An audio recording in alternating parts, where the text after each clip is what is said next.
Oi, eu sou a Aline Vieira Malanovic.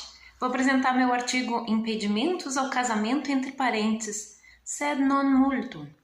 Flexibilizações célebres na época romana e na atualidade. Foi publicado na revista De Rebus Antiquis, sobre as coisas antigas, da Universidade Católica da Argentina. Um resumo do trabalho. Esta pesquisa tem como objetivo identificar impedimentos ao casamento existentes no direito romano e no ordenamento jurídico brasileiro atual, e flexibilizados em certos casos célebres. Exemplos são os casos de Agripina jovem no período romano e da deputada Flor de Lis na atualidade brasileira. O percurso metodológico seguido inclui pesquisa bibliográfica, análise de jurisprudência e método comparativo. São identificadas normas nas Institutas de Gaius, no Digesto de Justiniano, nas ordenações do Reino de Portugal, no direito canônico, nos Códigos Civis brasileiros, no Código Penal brasileiro e na Constituição Federal brasileira. A análise comparativa dos resultados entre os ordenamentos dessas épocas mostra semelhanças e diferenças entre tais normas. Uma discussão sobre a validade da fundamentação para tais impedimentos verifica possíveis razões para as violações ou flexibilizações. Os impedimentos ao casamento por razões de parentesco existem desde a antiguidade até os dias atuais. Essas razões para isso já foram estudadas pela antropologia, história, sociologia, genealogia, psicanálise e até literatura. Na área jurídica, o interesse está em proteger os direitos das pessoas e, ao mesmo tempo, definir limites para as liberdades individuais. Nesse sentido, o objetivo desta pesquisa é identificar impedimentos ao casamento, tanto no direito romano quanto no ordenamento jurídico brasileiro, e algumas das suas flexibilizações. Para ilustrar essa pesquisa, podem ser citados alguns casos célebres de casamentos entre parentes. No século XIII a.C., no Egito, faraó Ramsés. No século II a.C., no Egito, Ptolomeu VIII. No século I, no Império Romano, Júlia Agripina jovem. No século XVI, na Europa, os Habsburgos. No séculos XVIII e XIX, no Brasil, nas Minas Gerais. No século XIX, no Havaí. No século XIX, na Áustria. No século XX, na Rússia, a família Romanov. Na literatura e na mitologia, os irmãos Zeus e Hera, da Grécia. O tio Hades e a sobrinha Perséfone, da Grécia. Os irmãos Siegfried e Sieglind, dos nórdicos, do Anel dos Nibelungos. Os irmãos Ísis e Osíris, do Egito, na Bíblia dos Hebreus. Os meio-irmãos Abraão e Sara. Os primos Isaac e Rebeca. Os primos Jacó e Lia e Raquel. No teatro, a mãe Jocasta e o filho Édipo.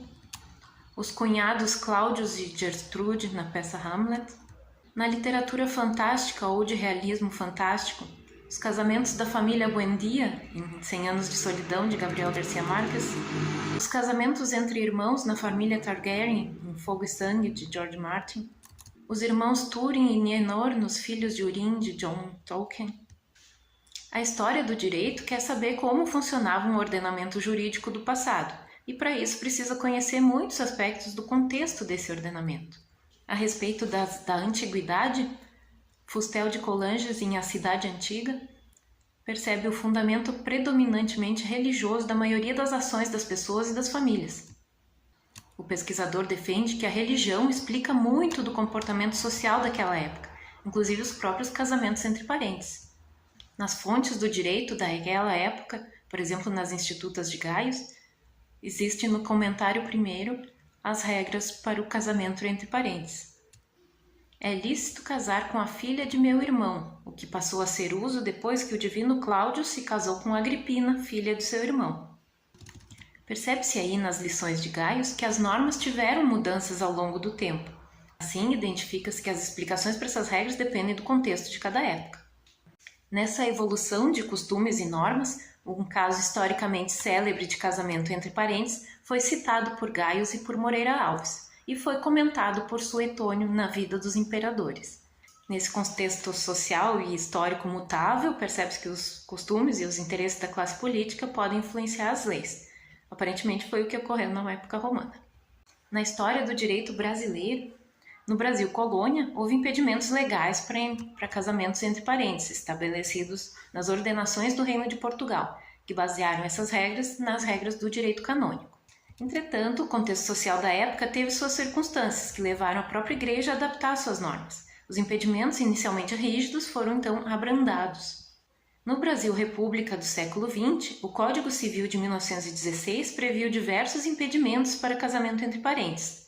Permaneceram impedidos os casamentos de ascendentes com descendentes, inclusive adotados, e dos irmãos e colaterais até o 3º grau, inclusive. Durante a vigência do Código Civil de 1916, o Código Penal de 1940 enquadrou a conduta de contrair casamento sabendo haver impedimento. A punição era detenção. Um ano depois, em 1941, outro decreto-lei regulamentou o casamento entre colaterais de 3º grau. O decreto autorizou a decisão judicial pró-casamento mediante exame médico. Já no fim do século XX, a Igreja Católica restringiu os impedimentos para casamentos entre parentes para somente aqueles parentescos mais próximos, ou seja, autorizou para os demais. A decisão religiosa não teve influência direta no ordenamento jurídico brasileiro, não como no tempo das ordenações, mas proporcionou uma mudança de abertura na moral vigente. Em 1988, a Constituição Federal Brasileira estabeleceu definições para o casamento baseadas na dignidade da pessoa. Assim, reconheceu a igualdade entre os cônjuges, a igualdade entre os filhos e a existência da união estável.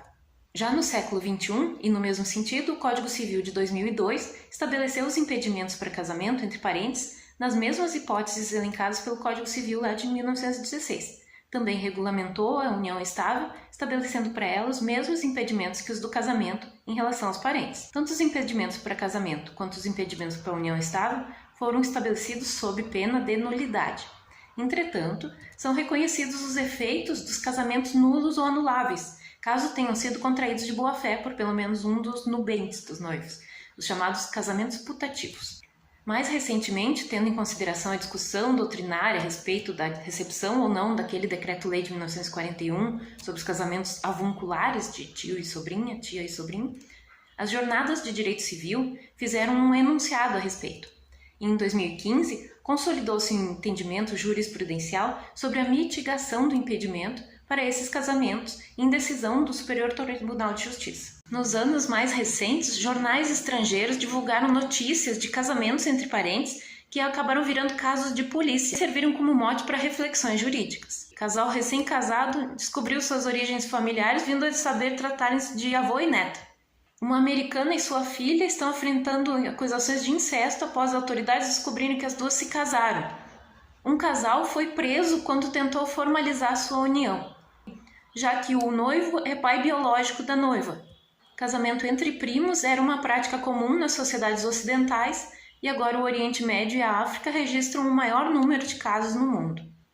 Muitos países desenvolvidos não aplicam punições. Em Portugal, na França, a Suécia, e existe debate no caso do casamento entre a filha biológica e o filho de criação, mas não formalizado como adotivo, da cantora norte-americana Whitney Houston.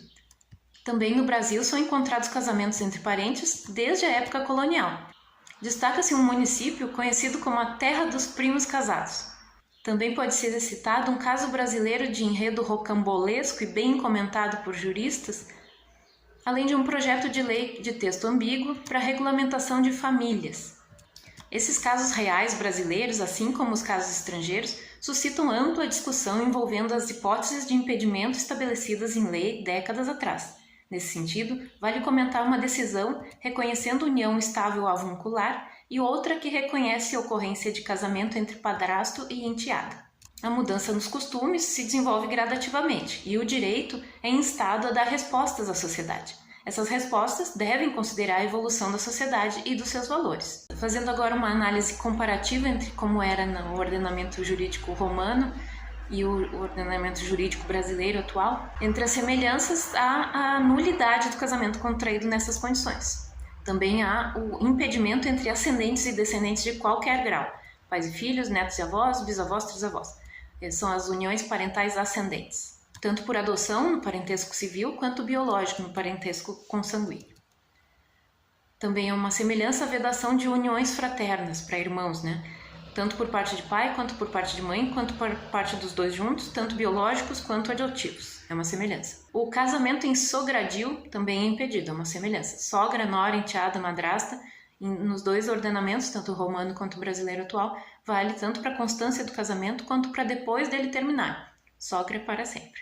E as diferenças? Aí aparecem elementos de maior interesse jurídico. O impedimento por parentesco socioafetivo não existiu no direito romano, claro. A filiação por inseminação artificial heteróloga também não existiu no direito romano.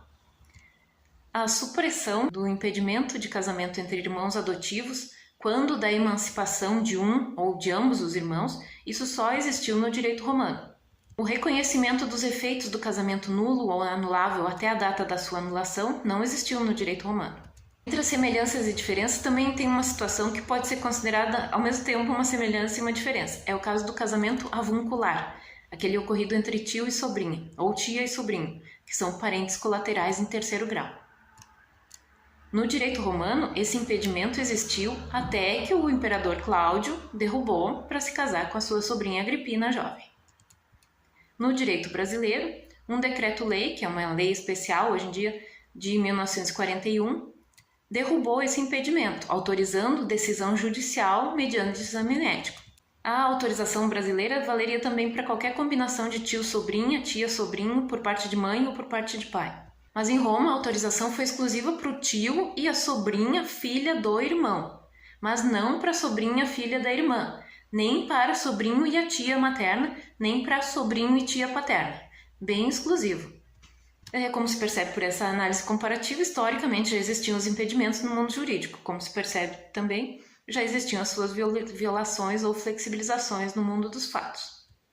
Então, uma breve discussão sobre as origens e a validade dos impedimentos ao casamento entre parentes. Vale fazer uma ressalva importante, que o incesto entre adulto e uma pessoa abaixo da idade de consentimento é considerado uma forma de abuso sexual infantil, que é identificado como uma das formas mais extremas desse tipo de abuso e que geralmente resulta em sérios e duradouros traumas psicológicos. É importante destacar que qualquer ato sexual com crianças ou adolescentes menores de 14 anos é crime. O incesto, por si próprio, não interessa ao direito penal por ser conduta que não causa nenhuma lesão a bem jurídico, por isso não está tipificado no Código Penal brasileiro, desde que se trate de uma relação consentida entre dois adultos em pleno uso das suas faculdades mentais. Também não se proíbe o incesto entre dois menores de idade.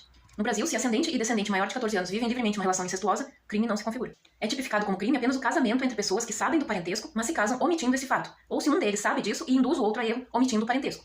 Pune-se, então, a fraude, caracterizada com a prática de um casamento proibido civilmente. Feita essa ressalva, nessa pesquisa trata do Instituto do Casamento e dos seus impedimentos. No Código Civil brasileiro não é permitido o casamento de quem não atingiu a idade de 16 anos. Portanto, não se trata aqui de analisar casos envolvendo pessoas com menos de 16 anos, mas sim de pessoas de idade núbia. Na visão do legislador, a percepção social dominante reafirma a importância dos impedimentos ao casamento entre parentes, baseando-se em argumentos relativos à moralidade, ordem natural, instituição familiar, ordem moral e genética, problemas genéticos na prole, valores morais, riscos à eventual prole, repúdio social aos relacionamentos incestuosos, manutenção da vida em grupo, proteção da organização familiar e de seu papel fundamental na base da sociedade, ameaça à ordem social, consequências biológicas indesejáveis, confusão na autoridade familiar, inbreeding, endogamia, moral e bons costumes, questões genéticas que possam ocasionar gerações defeituosas, máculas, questões morais, éticas e genéticas que afetam o interesse da família brasileira. Entretanto, o contexto histórico é importante. Vale lembrar que as regras proibitivas resguardam algumas particularidades relacionadas à sociedade e ao contexto histórico. Variam entre os países e dependem especialmente da natureza da relação familiar das partes envolvidas, bem como da idade. Além disso, sociedades fortemente moralistas ou autoritárias tendem a estabelecer um elevado grau de controle das ações individuais, como forma de alcançar o primado da ordem estabelecida. Mas no mundo dos fatos, a população brasileira está em constante mudança e com isso vem surgindo várias formas de família, como por exemplo família anaparental, adotiva, poliafetiva, natural ou nuclear, extensa ou ampliada, família substituta, adotiva, mosaico ou reconstituída, eudemonista, democrática, multiparental, pluriparental, binuclear, paralela, poliafetiva, online, iFamily, ectogenética. No contexto histórico atual, percebem-se debates e questionamentos doutrinários atuais sobre o tema, demonstrando que tem havido evolução no entendimento do assunto. Existem sólidos argumentos para a flexibilização dos impedimentos para o casamento entre parentes, desde que os nubentes sejam adultos, como já ressaltamos, e ainda que não tenham tido ligações sociais entre si na infância e adolescência. A legislação reconhece os efeitos do casamento impedido ou putativo, caso tenha sido contraído de boa-fé pelos nubentes. Vale citar pesquisa realizada no sentido da reconfiguração dos impedimentos matrimoniais decorrentes de relações de parentesco por causa do necessário diálogo entre direito e antropologia. Também vale mencionar uma pesquisa que realizou uma releitura do incesto diante de um novo contexto sociofamiliar. Outra pesquisa a ser citada é a que enfoca considerações críticas sobre a constitucionalidade dos impedimentos matrimoniais. As análises realizadas nesses estudos verificam os fundamentos de cada hipótese de impedimento elencada no atual ordenamento jurídico brasileiro. enfocam os casamentos parentais ascendentes, os avoengos, os fraternais e os avunculares e apontam os seus limites. Uma apreciação possível nessas pesquisas está relacionada a um critério que permite analisar e avaliar as normas referentes aos impedimentos matrimoniais. Isso permite um método para identificar a existência ou não do adequado respeito aos princípios constitucionais. A norma do Código Civil atual brasileiro, artigo 1521, estabelece restrição injustificada à autonomia conjugal, incompatível com a Carta Constitucional. E no mundo dos fatos, como já vimos, as uniões acontecem, mesmo havendo os impedimentos. Tem especial valor questionamentos referentes à adequação jurídica das situações existentes no mundo dos fatos. Conclusões? Essa pesquisa alcançou seu objetivo de identificar impedimentos ao casamento no direito romano e no ordenamento brasileiro jurídico atual e algumas das suas flexibilizações em casos fáticos. Um breve resgate histórico auxiliou a caracterização da evolução do tema e uma análise comparativa permitiu apontar semelhanças e diferenças entre os ordenamentos. Um resgate da discussão doutrinária a respeito dos impedimentos mostrou que há motivações favoráveis à manutenção de todas as atuais vedações legais e que há pesquisas jurídicas e de outras áreas correlatas que identificam inconsistências no fundamento desses impedimentos. Existem fortes argumentos para a flexibilização dos impedimentos para o casamento entre parentes, desde que adultos e sem ligações sociais entre si na infância e adolescência. Além disso, a própria legislação reconhece os efeitos de união assim, caso tenha sido contraída de boa-fé pelos cônjuges nos chamados casamentos putativos. Ampliando-se a discussão, existem questões biológicas, psicológicas, sociológicas, históricas e jurídicas quanto aos princípios constitucionais que vão pela superação dos atuais impedimentos. A principal contribuição desta pesquisa é trazer ao debate essas tensões existentes entre os impedimentos enunciados em lei ao longo dos períodos históricos e as violações ou flexibilizações ocorridas com eles. Vale recordar que na área jurídica, o interesse está em proteger os direitos das pessoas e, ao mesmo tempo, definir limites para as liberdades individuais. Isso porque, historicamente, sempre existiram tanto impedimentos quanto as suas flexibilizações no mundo dos fatos. É constante a evolução dos costumes e dos princípios e fundamentos jurídicos das normas, e o resgate das origens históricas comumente oferece luzes que clareiam a discussão sobre temas da atualidade. É nesses quadros contraditórios que o direito é mais instado a se pronunciar. E a sociedade que vivemos é dinâmica, e o direito, para ser justo, tende a acompanhar os valores da sociedade a que se destina. A mudança nos costumes se desenvolve gradativamente, e o direito é chamado a dar respostas à sociedade. Idealmente, suas respostas devem considerar a evolução da sociedade, do seu conhecimento científico e dos seus valores constitucionais. Referências. Gracias, Tibiago.